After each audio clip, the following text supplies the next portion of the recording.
আসসালামু আলাইকুম রহমতুল্লাহি ওবরকাতুহু। সম্মানিত দর্শক, 2025 সনের সেপ্টেম্বর মাসে সারা বাংলাদেশে কি ঘটে চলেছে এবং গত কয়েকদিনে টেকনাফ থেকে তেঁতুলিয়া পর্যন্ত শহরে বন্দরে গ্রামে স্কুল কলেজ মাদ্রাসায় শিক্ষা প্রতিষ্ঠান ব্যাংক বিমায় আসলে কি ঘটে চলেছে। আমরা এই ঢাকা শহরে যারা বসবাস করি, ঢাকাতে আমরা কিসের গন্ধ পাচ্ছি? কি সেই গন্ধ? চারিদিকে যেসব আওয়াজ আসছে, যে সকল কথাবার্তা হচ্ছে এবং পুরো আগস্ট জুড়ে যা কিছু ঘটেছে তার প্রতিক্রিয়া সেপ্টেম্বর মাস এসে কেমন যেন একটা এলোমেলো অবস্থা, সবার মধ্যে অশান্তি, সবার মধ্যে আতঙ্ক এবং যে সকল ঘটনা নজিরবিহীন ঘটনা ঘটছে একটির সঙ্গে অন্যটির তাল মেলানো যাচ্ছে না। যেমন ধরুন, মুক্তিযোদ্ধা ফজলুর রহমান ওনার বাসার সামনে কিছু তরুণ এবং তরুণী, অল্প কয়েকজন, 7 থেকে 8 জন, তারা একটা মব করার চেষ্টা করলেন এবং সেই মবের পূর্ণ সমর্থন জানানো হলো সকল পক্ষ থেকে, এমনকি বিএনপি থেকে। এবং মবের ভয়ে বিএনপি তাদের একজন সিনিয়র নেতা, বিএনপির দুঃসময়ের কাণ্ডারি, যখন বিএনপির পক্ষে কথা বলার লোক ছিল না, জিয়াউর রহমানকে নিয়ে, তারেক জিয়াকে নিয়ে, বাংলাদেশি জাতীয়তাবাদকে নিয়ে, শেখ হাসিনার দিকে তাকিয়ে আঙ্গুল উঁচিয়ে যখন বিএনপির পক্ষে কথা বলার একজন সিঙ্গেল লোক ছিল না, তখন যে মানুষটি আঙ্গুল তুলেছিলেন, শেখ হাসিনাকে চ্যালেঞ্জ জানিয়েছিলেন, সেই মানুষটির নাম ফজলুর রহমান। তিনি বিএনপিতে কবে যোগদান করেছেন আমি বলতে পারবো না, তবে নিঃসন্দেহে এটা অনেক দিন হয়ে গেল। এবং বিএনপির যে সুখর সময়, যে সময়টিতে একেবারে বিএনপির খুব তেলে ঝোলে অবস্থা, সেই সময়টিতে ফজলুর রহমান বিএনপিতে ছিলেন না। অর্থাৎ বিএনপির যে সুযোগ এবং সুবিধা, ওটা তিনি কখনো পাননি। বরং বিএনপি যখন অচল অবস্থা, বিএনপি যখন খারাপ সময়, পুরো সময়টি তিনি সর্বোচ্চ মেধা, যোগ্যতা, শক্তি, সামর্থ্য দিয়ে তিনি দলটিকে সাপোর্ট করেছেন, আর সেই দলটি তাকে মবকারীদের হাতে তুলে দিয়েছে। এখন এখানে দুটো বিষয়। প্রথমত মবকারীদের ক্ষমতা, 6 থেকে 7 জন তরুণ তরুণী, তাদের ক্ষমতা, অথবা বিএনপির দুর্বলতা, এইগুলো একটা। অথবা বিএনপির নিকট জনাব ফজলুর রহমান বা ফজলুর রহমানের মতো যারা লোকজন বিএনপির দুঃসময় ছিলেন, বিএনপি আসলে তাদের সুসময়ে এই লোকগুলোর কর্মকাণ্ড স্মরণ করতে চাচ্ছে না। এটা হয়, সবসময় হয়, প্রকৃতিতে হয়। কিভাবে হয়? ধরুন, আপনি একটা সময় খুব দুরবস্থার মধ্যে পড়েছেন এবং আপনার অনেক লোক আপনার সহযোগিতা করেছে, আর রাতারাতি আপনি মন্ত্রী হয়ে গেলেন, এমপি হয়ে গেলেন। আপনার আতঙ্ক যে এই লোকগুলো যদি বলে দেয় যে এই বিপদের দিনে তিনি তাকে সহযোগিতা করেছেন, সাহায্য করেছেন, তো কাজেই বিপদ থেকে উদ্ধার পাওয়ার পর, ভালো একটা সুযোগ পাওয়ার পর সেই মানুষটি হিজরত করে দূরে কোথাও চলে যায়, অথবা তার যে উপকারী রয়েছে তাদের থেকে সে নিজেকে গুটিয়ে দূরে রাখে, অথবা উপকারীর মুখ বন্ধ করে দেয় যেন তারা খোঁটা দিতে না পারে। এরকম ঘটনা ঘটতে পারে বিএনপির ক্ষেত্রে। অথবা বিএনপি এমন কারো মনোরঞ্জনের চেষ্টা করতে পারে, যে চেষ্টা বলতে গেলে অনেকেই করে। এনিওয়ে, বিএনপি যে কাজটি করেছে সেই কাজটির পরে সরকারও ঠিক একই কাজ করে যাচ্ছে। ইদানিং ডক্টর মোহাম্মদ ইউনূসের যে কর্মকাণ্ড, কথাবার্তা, তার কোনোটারই কোনো ধারাবাহিকতা নেই। তার দীর্ঘদিনের সঙ্গী, সাথী, সাহায্যকারী সেই ছাত্র জনতা যারা তাকে নিয়োগ দিয়েছেন, সেই মাস্টার মাইন্ড, সেই হাসনাত সার্জিস, সেই জামাতের আমির থেকে শুরু করে যারা আছেন, এখন তাদের সকলের মধ্যে কেমন যেন একটা শত যোজন দূরত্ব দেখা দিয়েছে। আর ঠিক সেই জায়গাতে তিনি বন্ধু হিসেবে বিএনপিকে যেভাবে নিয়েছেন, ওটার মধ্যে কোনো বন্ধন তৈরি হচ্ছে না। বিএনপি তাকে ট্রাস্ট করতে পারছে না, পাম্প দিচ্ছে কিন্তু বিশ্বাসের মধ্যে আনছে না, অর্থাৎ বায়ু দিচ্ছে কিন্তু বিশ্বাস এবং আস্থা আনতে পারছে না।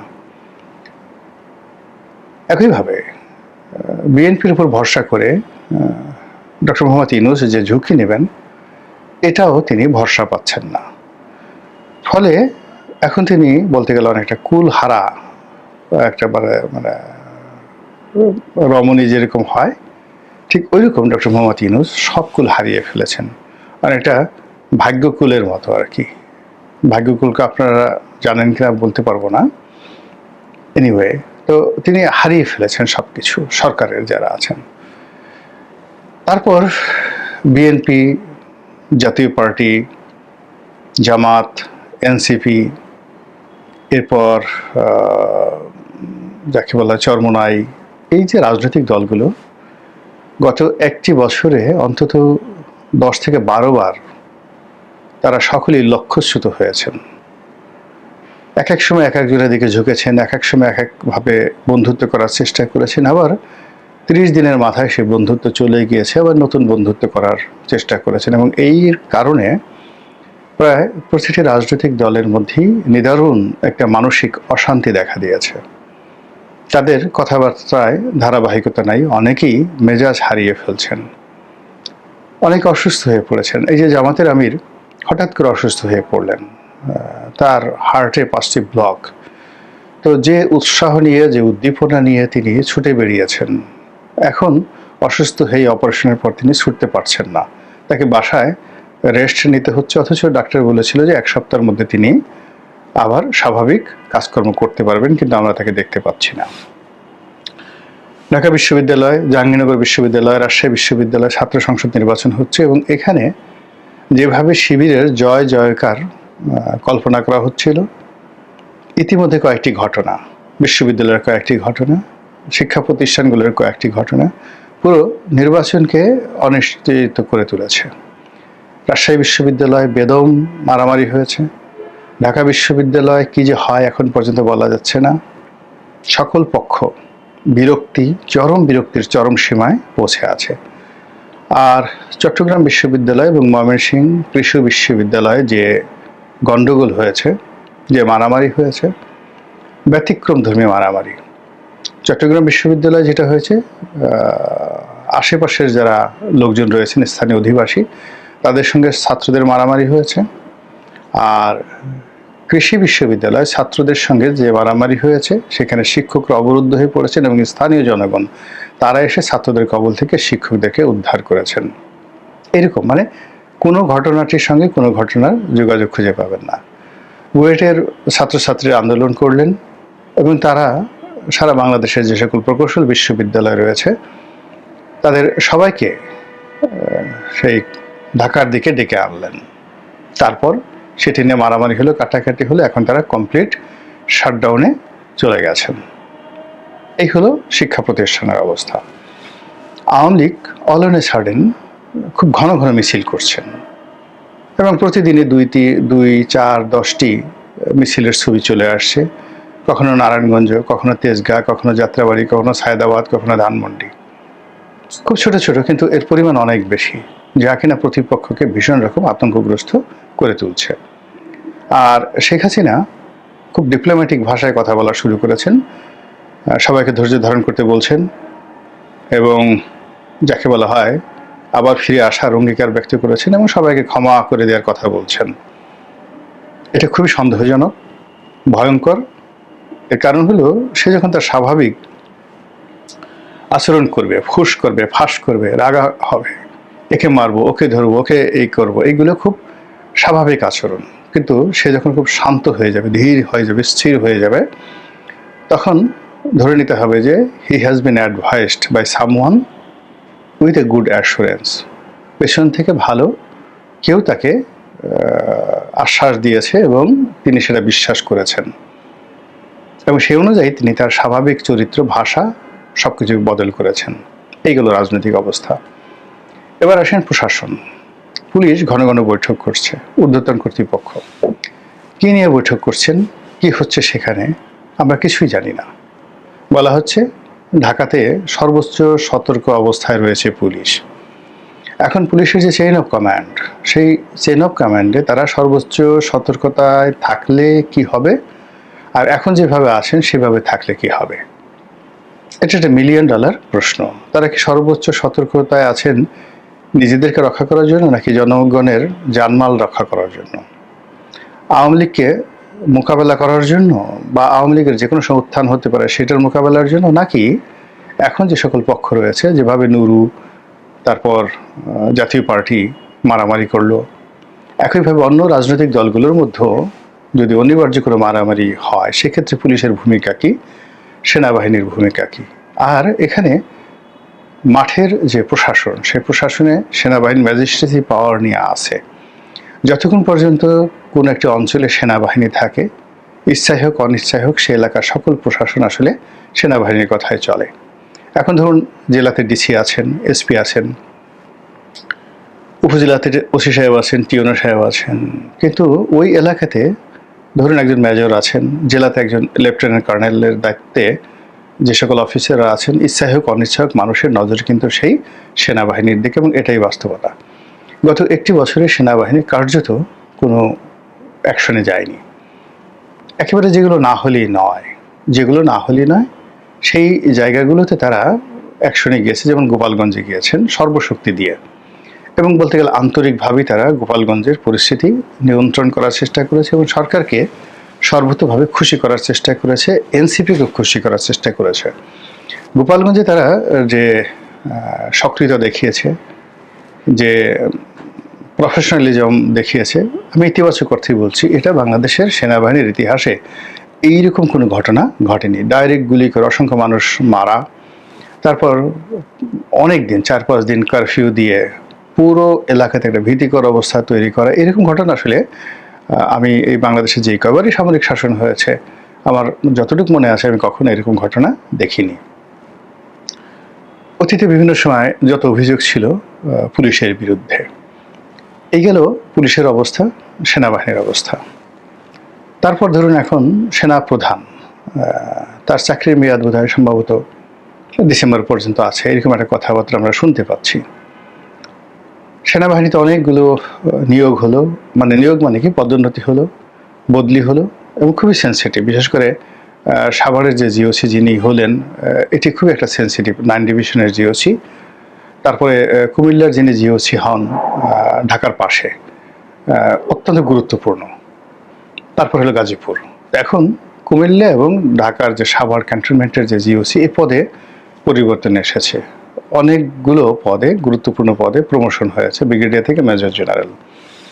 আমাদের দেশে পেপার পত্রিকা আসেনি, কিন্তু দেশের বাইরের পেপার পত্রিকা যেটা এসেছে খুবই গুরুত্বপূর্ণ। এর মধ্যে বিদেশি একটা খবর, সেটা হলো মার্কিন সিক্রেট সার্ভিস,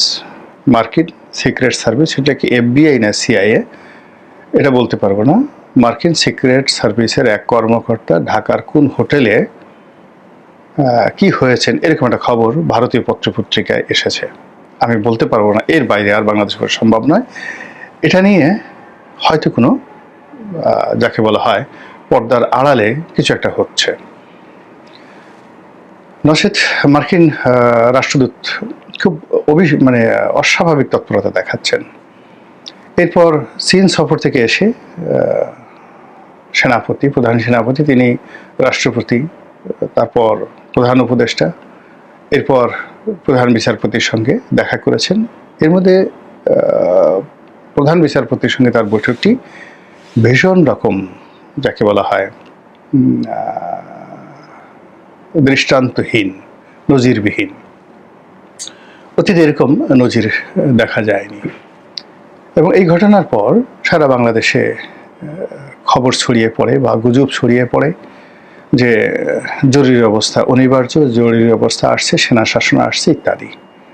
এবং পরবর্তীতে দেখা গেল যে উনি যে প্রধান উপদেষ্টার সঙ্গে দেখা করেছে, এবং সেখানেও এই বাইরে যে গুজব হচ্ছে সেই গুজবের ব্যাপারে প্রধান উপদেষ্টা যেন চিন্তিত না হন, ভুল না বুঝেন বা তার কর্মশক্তি হারিয়ে না ফেলেন। এজন্য সেনাপ্রধান তাকে সান্ত্বনা বাণী শুনিয়েছেন, আশ্বাস দিয়েছেন, অ্যাসুরেন্স অ্যান্ড সিম্প্যাথি দুটোই দেখিয়েছেন। এখন এখানে যে রাষ্ট্রীয় প্রোটোকল, সেই রাষ্ট্রীয় প্রোটোকলে সেনাপ্রধানের এই ধরনের আশ্বাস দেওয়ার কোনো প্রয়োজন নেই, বরং প্রধান উপদেষ্টা বলতে পারেন, স্নেহের বশে বলতে পারেন যে আপনার ব্যাপারে আমরা খুশি, we are happy, nothing to B worried, carry on. কিন্তু এখানে বিষয়টা উল্টো হয়ে গেছে। আমার মানে খুব একটা ব্যক্তিগত ঘটনা মনে পড়ল। আমার জ্যেষ্ঠ সন্তানটি ছোটকাল থেকে সাহসী, দুর্ধর্ষ, ডেসপারেট। তো ও যখন ওর বয়স 3 বছর, তখন আব্বা মাঝে মধ্যে আমাদের বাসায় এসে থাকতেন এবং তখন খুব ঘন ঘন কারেন্ট যেত। তো আমি এই ঘটনাটা বলছি 96 সনের বা 97 সনের সময়। তো আমরা একদিন বাইরে বেরোলাম, আমি আমার স্ত্রী, বাসায় ছোট ছেলেটা থাকবে, আব্বা আছেন। তো আব্বাকে যাওয়ার সময় বলে গেলাম যে আব্বা কারেন্ট চলে যেতে পারে যে কোনো সময়, ও তো ড্রয়িং রুমে খেলছে, কারেন্ট চলে গেলে আপনি চার্জার বাতি জ্বালিয়ে তারপরে রিয়াদ, আমার ছেলে রিয়াদের সাথে, ওখানে আপনি রিয়াদের সাথে কথা বলবেন, ও যেন ভয় না পায়। যাই হোক, আব্বার হয়তো এটা মনে নেই। এখন কারেন্ট চলে গেছে, অন্ধকার। এরপরে আব্বা বসে আছেন আব্বার রুমে। তো 3-4 মিনিট পর আমার ছেলে আসছে খেলা বন্ধ করে, সে বলছে দাদা ভয় পেও না, কোনো অসুবিধা নেই, কারেন্ট গেছে, আমি আসি, ভয় পেও না। তো এখন এটা আমার স্মৃতিতে ভাস্বর এখন পর্যন্ত। আব্বা আমি যখন আসলাম, আসার পর আব্বা যখন এই কথা বললেন, আমরা দুজনে বাপ বেটা অনেক হাসাহাসি করলাম এই ছেলের কাণ্ড দেখে। এরকম অনেক সময় প্রকৃতিতে, পরিবারে, সমাজে অস্বাভাবিক ঘটনাগুলো ঘটে, যেটা আপনি হাস্যকর মনে করতে পারেন, আবার সেই হাসি তামসার মধ্যেও অনেক দুর্ঘটনা ঘটে। এই যে মাসটি চলতেছে সেপ্টেম্বর মাস, এটাকে অনেকে ব্ল্যাক সেপ্টেম্বর বলে। এর কারণ হলো 11 বলতে আমরা যা বুঝাই 2006 সনে যে সেনা শাসন এসেছিল, তার যে ক্ষেত্র, অধিক্ষেত্র তৈরি হয়েছিল এই সেপ্টেম্বর মাসে। সব কিছু এলোমেলো ছিল। আপনাদের যদি মনে থাকে 2006 সনের এই সময়টিতে সেপ্টেম্বর মাসে আপনি দেখবেন যে ইলেকশন কমিশন, সরকার, বঙ্গভবন, মানে গণভবন, সেক্রেটারিয়েট সব মিলিয়ে একটা এলোমেলো অবস্থা। ঠিক সেই সময়ের মধ্যেই সেপ্টেম্বরে যা কিছু ঘটলো, অক্টোবরে এসে সেটা ওই যে লগি বৈঠার যে মারামারি হলো এবং আওয়ামী লীগের সেই লাঠি পিটায়, অনেকটা সেই সাপ যেভাবে পিটায় সেভাবে পিটিয়ে বহু সংখ্যক মানুষকে আওয়ামী লীগ মেরে ফেললো এবং তারপরেই 1/11 চলে আসলো। এই জন্য এই সেপ্টেম্বর মাসটিকে অনেকে ব্ল্যাক সেপ্টেম্বর বলে, আর অক্টোবরকে অনেক সময় মানে কি বলে, সেই লগি বৈঠার মাস বলে। যাই হোক, আমাদের জাতীয় জীবনে অনেক দুর্ভাগ্য, অনেক অশনি সংকেত, অনেক কিছু ঘটেছে। অতীতে আমরা সেই যে ঋণগুলো আমরা মোচন করতে পারিনি, সেই যে পাপের বোঝা সেটা মাথা থেকে নামাতে পারিনি, বরং একটি পাপ আল্লাহ রাব্বুল আলামিন তার আপন গুণাবলীতে মোচন করে দিয়েছেন, নতুন একটা সূর্য দিয়েছেন, সম্ভাবনা দিয়েছেন। আর আমরা নাফরমান, অবাধ্য জাতি হিসাবে, অকৃতজ্ঞ মানুষ হিসাবে আল্লাহর দেওয়া সেই নিয়ামতকে আমরা অস্বীকার করেছি এবং সর্বশক্তি দিয়ে আল্লাহর সেই নিয়ামতকে অসম্মান করার যে অদম্য আমাদের উন্মত্ততা, এটা আমরা প্রদর্শন করেছি। আমরা কওমে সালেহের জমানার সেই উষ্ট্রির কাহিনী জানি। আল্লাহ রাব্বুল আলামিন ওই জাতির জন্য একটি উট নিদর্শন রূপে দিয়েছিলেন, কামধেনুর মতো। অর্থাৎ সবসময় এই উট যে দুধ দিত, স্বর্গীয় এই উট, তাতে ওই কওমের সকল অভাব দূর হয়ে যেত। যাই হোক, সেই উটটিকে তারা একটা সময় মেরে ফেলল। এই কারণে আমরা অবাধ্য জাতি, অকৃতজ্ঞ জাতি বলতে কওমে সালেহকে বুঝি। একইভাবে আমাদের এই দেশের এই সমাজে আল্লাহ রাব্বুল আলামিন আমাদের 15 বছরের কান্নার ফলে যে বিজয় দিলেন, যে বিপ্লব